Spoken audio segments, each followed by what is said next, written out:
Yo, what's good? What's good? What's happening? It's your boy Jay Hustler back at it again with another video. This time it's about y'all ex-president Barack Obama pushing this LGBTQ community towards uh younger boys, I should say. So without no further ado, if y'all don't believe me, let's get into it.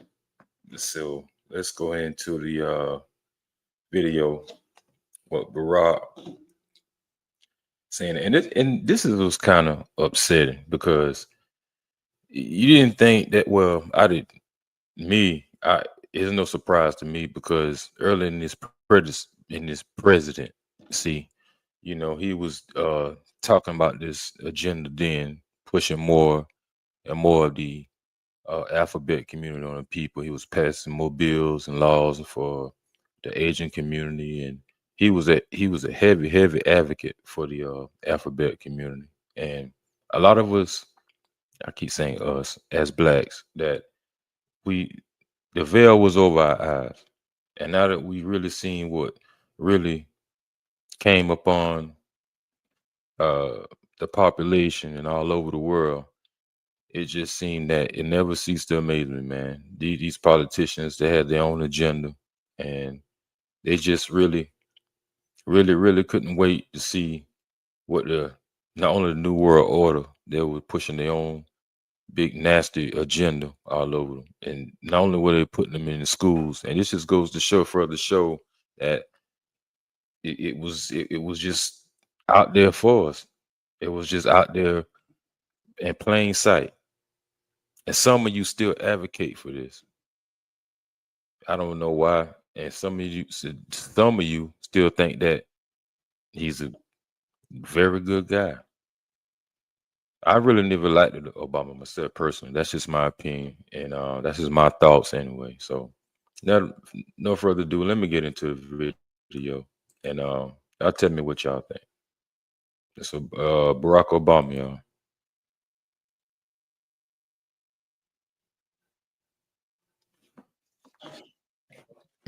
There were men that were kind of soft spoken, and then there were men that were loud, and there were men who were engineers, and then there were men who were police officers, or they drove a cab. Yeah. Right.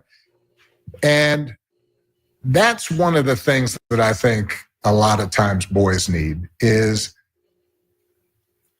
not just exposure to one guy, one dad. No matter how good the dad is, he can't be everything. He can't be everything.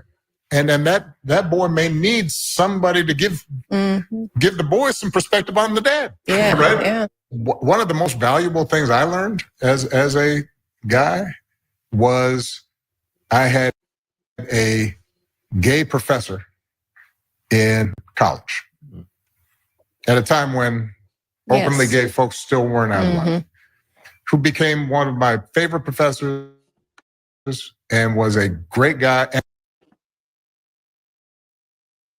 and would call me out when I started saying stuff that was ignorant.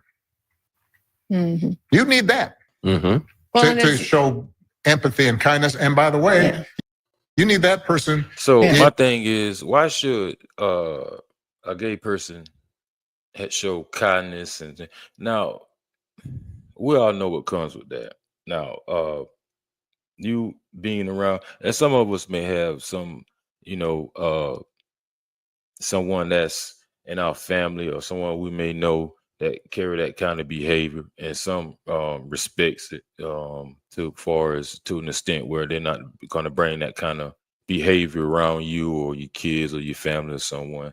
But we all know the subliminals that comes with that, with someone that's near and dear, and someone that's you probably known for a while that's have that kind of behavior. And by all means, I have no animosity, and it's not like I don't like the alphabet community. It's just the agenda that they push on the kids and us all out in public. But what's kind of mind boggling to me, they they want you to be comfortable with their sexuality, but get uncomfortable when you push back and tell them how you really feel about it when you don't, when you're uncomfortable about the situation. That's what's mind-boggling. They with the victimhood, the victim shame, and all that. When they feel some type of way when people that's heterosexual don't really kind of align with that.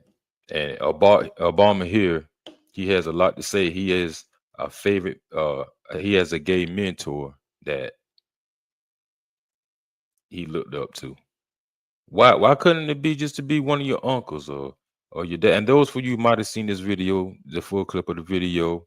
I seen the majority of it, but this was on his wife Michelle Obama podcast with her brother. I think it's a sad thing because I couldn't see myself had my son just being raised by homosexual or being around someone of that nature, because kids has a very impressionable minds. So they don't go by what you say, they go by what you do. And stuff like that trickles down into the kid's mind and they feel like that is okay. But nevertheless, let them say what he got to say.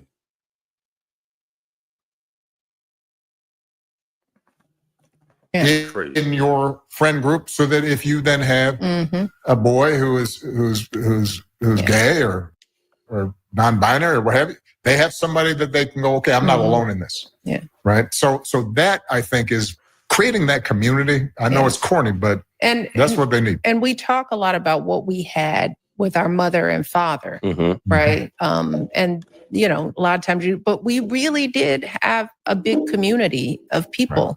In our lives. It was a community. I mean, that we don't talk a lot about that on this show. We allude to it, but Craig and I, we grew up in a huge community of extended aunts and uncles and cousins and all types of male role models, which helped in broadening out and filling in where our mother and father were limited. So for Emma, I'm picking up a couple of things. Community. So that was just a little gist of what I picked up off the podcast of Michelle Obama. I think it was quite disturbing to hear the past president of the United States too, and it's not surprising to me. Like I said before, it was something that really was trying to push. Now he has a platform, which is his wife. There was a rumor or something allegedly that they was getting a divorce, but who knows? But obviously, he was on the podcast just speaking on what he really what he really felt. So I don't know about this with this Obama thing about boys should have gay mentor or friends or however you may want to put it. But regardless, I ain't going for it. I ain't standing for it. And the people that's around me, grown men, masculine men, they ain't having it neither. So it's conversations that that need to be had within the community or within the family. To each his own, though. Some of you may be cool with it. Some of you, would not over your dead body, which is I agree with you. So y'all tell me what y'all think down in the comments and let me know. Was Obama talking out of his head? Is he really losing his mind? And y'all leave a comment down below. Y'all tell me what you think. I'm out. Peace.